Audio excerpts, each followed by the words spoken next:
Welcome to Magnify Your Magnificence, the podcast for anyone ready to stop shrinking and start remembering who they really are. This isn't about fixing yourself. You were never broken. It's about peeling back the doubt, the fear, the not enoughness, and letting what's already magnificent in you shine through. I'm Sue, your magnificence mentor. I'm so glad you're here. Greetings, my magnificent ones. Sue Paulson here, your magnificence mentor. Today, let's chat about how you can reap the benefits of embracing magnificence. There are benefits, plenty of them. So we're going to dive into that topic today. And at the end of the show, I'm going to just give you a little update on the progress of this show and talk a little bit about the name change. So here we go. Now, if you're like me, you're here because there's information that you're seeking, tips, tools, strategies, ways to eliminate self-doubt, ways to find your way through difficult terrain, ways to engage in your life in a better way so that you can live your brand of magnificence. Well, it is a journey. Let me tell you, it's not an event, it's a journey. I've been at this or on this journey for about 50 years. It hasn't stopped, and I haven't stopped.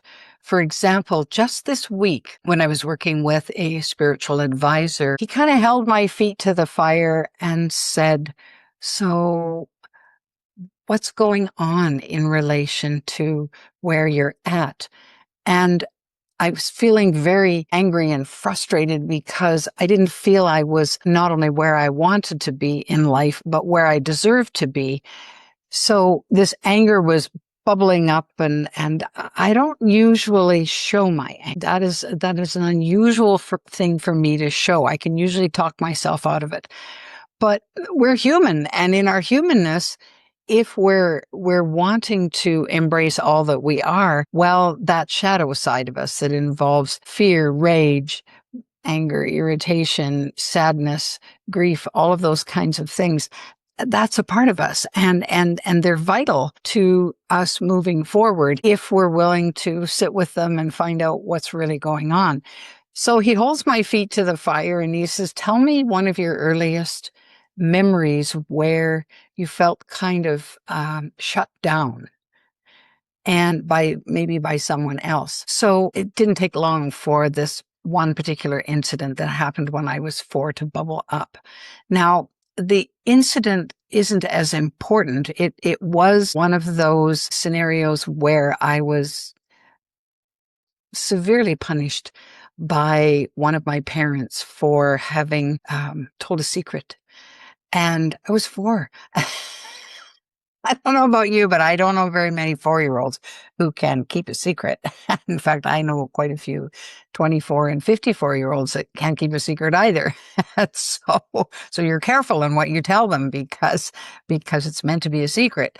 So anyway, this was a very innocuous secret that I was keeping. It was simply not telling my dad that he was getting professional portraits of my brother and me for a Christmas gift, because this was August. And of course, in my happy, joyful self, I blurt this out as soon as I lay eyes on Dad. He'd been out of town for a little while.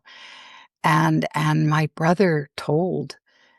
And oh boy, the punishment that followed was very severe. It was very severe and caused me to shut down. So I all of a sudden, in a place of a loving home where I thought I was safe, all of a sudden I wasn't. Well, that seeded the ground for doubt. It seeded the ground for, whoa, maybe I can't trust myself. Maybe I need to take extreme measures to go along in this scenario so that I can still be loved, and so what can I do to avoid any of those mistakes because it felt dangerous to me. And it was an interesting process because over a period of time, I think I was one of these kids that probably drove their parents crazy with, I was Miss Chatterbox and all happy about this and exuberant about that and couldn't contain myself most of the time. So because of this, though, I began to find a container to stuff myself into and say, okay, you stay in that box. Children should be seen and not heard. And when you open your mouth, you get into trouble.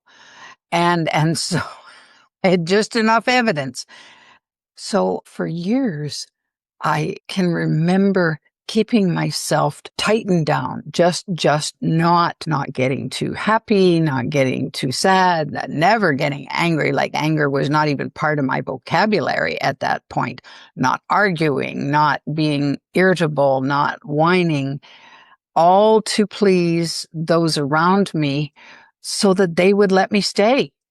And that maybe they'd have, a little regard for me at one point in time and I'd feel better.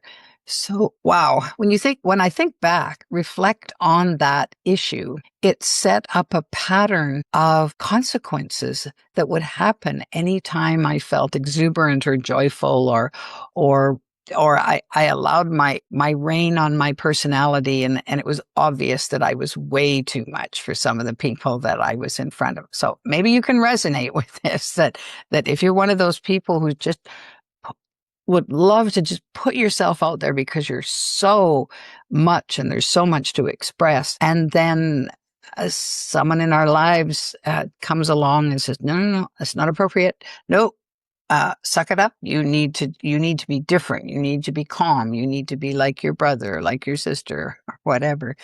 So then what it seeded in me was this reluctance to experience life in a very grand way. Oh, I could have pieces of it that were pretty darn fine, but it wasn't without a lot of deliberation, a lot of consideration. And I began to call myself a calculated risk taker. Like, okay, how risky would it be if I did this or said that or whatever? Now, the benefit for me at that time of keeping myself so tightly under wraps and not participating in the way that I just was so eager to was that I became a huge observer of what was going on around me. So I could read people pretty quickly. And I also I honed my listening skills so that when people said something, then I could ask a question about that. And so, can you tell me more about that or whatever? And along the way, because I became a good listener, I was able to help people who were struggling with something. So the benefit coming out of me locking myself down and not being all I was and putting myself out there was certainly there in the form of listening skills and observation skills. I mean, it did happen perfectly for me. It's just that here I am, 50 years later, wanting to break out of the semi-comfortable rut that I've been in of playing small and being on a small stage with a few people that I've kind of already vetted and I know they like me and or respect me and they're not going to, throw rotten tomatoes or whatever. But now I'm saying I want a bigger stage because I have a message to get out. There's something here that I have inside me that's vitally important to me to get out. Like what I want to share matters. So this whole topic of magnificence, it matters to me. And in the same breath, I'm on that journey too. Have I embraced all that I am? Nope. I'm not even sure if I've embraced a tenth of it. And yet I have made tremendous progress through workshops, books, seminars, mentoring, coaching, all of those kinds of things have added, if you think of this great big puzzle and there's all these pieces for you to put together that will show you your life. Well, I've been gathering puzzle pieces and, creating the border and then finding places where the various pieces belong in the middle to form this picture that I have in my imagination, that this picture of what I want to create. It takes work. This is not a get rich quick scheme. It's not something you're going to be able to, I had an epiphany and now life will be grand from now on. That's not been my experience. And I'm guessing it's not yours either. I'm guessing that there are times when, as I do, you get tired and say, I just wish I could get it. I just wish I could understand. I just wish that this part of the journey was over and I could get into this joy and this freedom that I'm yearning for, but maybe seems just out of reach. Well, where it resides, of course, is inside us. And yes, we may have catalysts that come along, pieces that trigger, people that show us a side of ourselves that we maybe never saw before, gives us opportunities to examine, oh, what's that all about?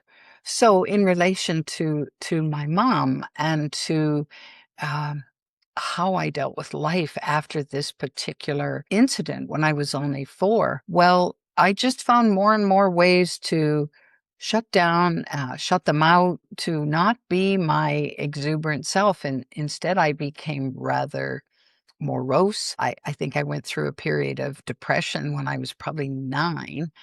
And in those days, well, they didn't know what to do with you. It's just, oh well, put her in her room and bring her a snack and see if she's better tomorrow was really how it was dealt with. And so yeah. So if we think we're going to resolve it all and be done, when we're on a healing journey back to ourselves, when we're on our way back to our own magnificence, I think it doesn't stop. I think we have unconsciously been working on this for lifetimes. But when we come back into the human plane, we don't really realize that we've maybe come to the next step or the next stage, that in revisiting our issues, which I understand from my chiropractor is what we do in Chinese medicine. There's this spiral of life that goes up and up and up, and we hit the first marriage, and that didn't work out so well. And so then we have a period of alone time, and then there's somebody else comes along, and I'm speaking from my own experience here. Then the second marriage comes along, and oh, this is the one, this is my happily ever after, only to discover more to learn, more heartache and some heartbreak, and I encountered when it all ended, there was this sense of betrayal, like, wow, what just happened here? I thought this was my happily ever after. Nope. So then we spiral again and reach for more. And in the third long-term relationship that I had, I had grown so much, and still there was more there for me to learn, to pay attention to, and work through. And so I've come to the conclusion, well, we're never going to be done. However, that doesn't mean that we don't celebrate or shouldn't celebrate. It very much means that we should pay attention to the benchmarks along the way, the successes along the way, the ways we can kind of pat ourselves on the back and say, yes, you conquered that, you got through that, you got past that, and good for you. And because of course, every time we experience either something new and deal with it, or something that keeps repeating itself as a pattern that may go back for 20, 30, 40, 50 years, or even generations of a pattern. And then we go, oh, here it is again. I thought I dealt with that. Crap. I didn't deal with that. Well, didn't I deal with that? Yes, of course you did, at the level you were at that time. And now you know more. Now maybe your heart senses that it's safer to bring out a couple more aspects of this that you really need to pay attention to in order to continue transforming, continue moving along your growth path. So when you're discouraged, it's perfectly appropriate and in fact desirable to reflect, to look back and say, So how did I get from there to there? What did I do? Because this has come out again and I'm still not sure how to deal with it. So what worked about that? And what else do I need to do now to add to this? Maybe it's to just walk away far sooner. I'm a very loyal person. And so right now I'm struggling with walking away from my 2006 vehicle that needs retiring. But we've had 16 years of connection that, and it's just a car, right? It's not a friendship. It's just a car. But I've made memories with this car. I've gone places with this car. It's never left me by the side of the road. And so I feel this loyalty to this hunk of metal.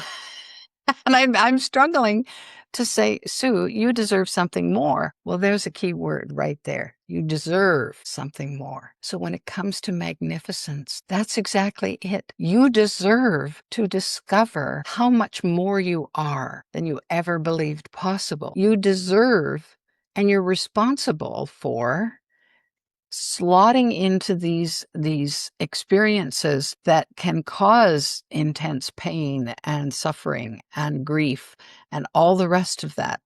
It's important work and it takes some time. You also deserve time off, time to step away and say, oh, I'm beyond full of looking at my issues, of feeling the way I'm feeling, of doing this work. I just want to escape for a little while. Of course, have at her.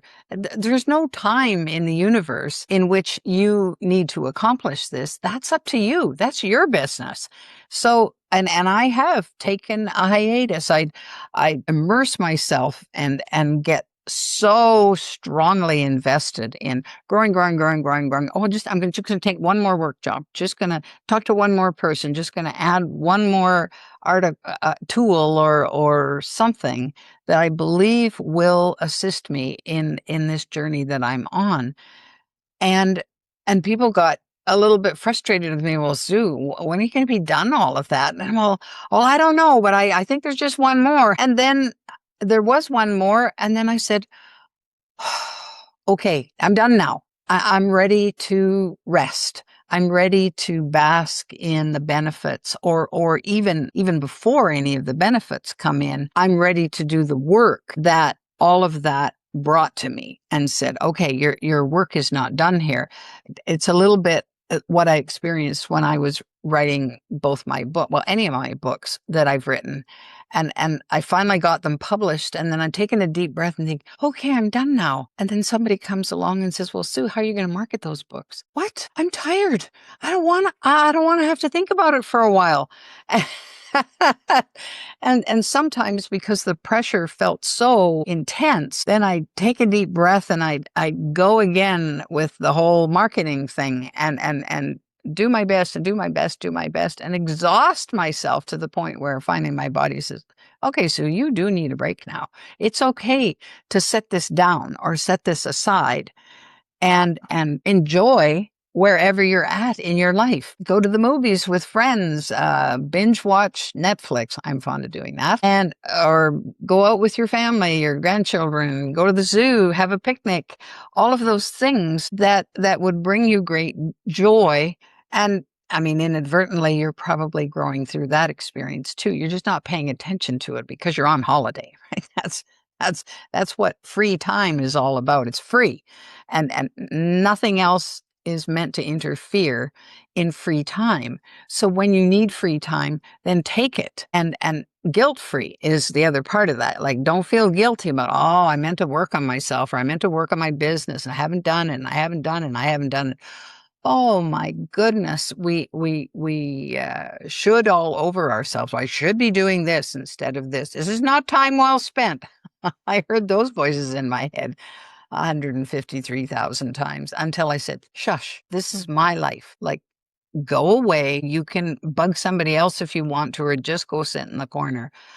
I'm busy doing nothing in this moment. Like I need to just sit and wait until the next thing reveals itself, which of course, inevitably it does. So that's your challenge this week, is to pay attention to the work that's in front of you and decide, how am I going to integrate this next bit into my life? Whether it's a different perspective, a change in habit, a new thought that you're entertaining, or a revelation that came to you and you spotted a pattern that you want to shift and change. Doesn't matter what it is, it's yours to explore and then do as you choose. All right. That's it. It can be a little quicker if you spend more time, but you do need to do the work. I mean, the messiest part of any job is when you're right in the midst of it. If you quit then, you'll just go back to the mess and go back to the mess and go back to the mess and go back to the mess ad nauseum. But it doesn't mean you cannot rest when you're in the midst of it. Look around and say, I know when I've been cleaning out a closet because there's some things that I don't quite know what to do with. Well, they sit in the middle of the floor for maybe a day or two, or sometimes 3 weeks, until I'm fed up with almost tripping over it and say, okay, I need to find a place for that now. And then I easily find a place. It's out of the way, done, move on to the next thing. So this is the journey. This is what becomes our way of moving forward in the path that we've chosen to embrace our magnificence, to remember how wonderful and marvelous that we are. So there's your challenge. Have at her. Feel free to leave a comment in the comment section of this video if you're watching it on YouTube. I'd love more subscribers. I've noticed my subscriber rate inching up, and I'm excited about that. So I'd love to have you subscribe so you don't miss every episode that comes out. We air a new episode every Monday. So just if you hit the alert button, it'll notify you and let you know. Now, let me just mention briefly about the name change, because this was a huge resistance for me, because I had everything in place. So Magnify with Sue, I have the logo, I have my new business cards, we have shows posted. And all of a sudden, the suggestion comes down, Sue, in order to capture what your show is all about, instead of Magnify with Sue, what about Magnify Your Magnificence? Magnify Your Magnificence. And I thought about it, and of course, the first thought was, oh, already having everything in place, and I'm just tired of rejigging things and goofing around. And what will people say if I change the name now? And all of these objections were floating through my brain, but I couldn't deny the importance of doing just that. So the name change was not only a game changer for me in relation to where I want to go with my podcast, but it does reflect more specifically what I want to achieve in the podcast arena and in the speaking arena, as far as talking about magnificence. So you will see us showing up here from here on as Magnify Your Magnificence. I don't know the technical end of that, so Wisdom, my producer, will push the right buttons to make that all happen, and I trust all will go smoothly. So we just make this transition. So the focus of the show has not changed. It's just the name to reflect more of what we want people to reap from the show. All right, my magnificent ones, go be your magnificent selves, and we'll see you on the next episode of Magnify Your Magnificence. That's it for today's episode of Magnify Your Magnificence. If this resonated, hit subscribe so you never miss what's coming next. And if you're ready to go even deeper, come join me at magnifywithsue.com. I'd love to keep walking this path with you.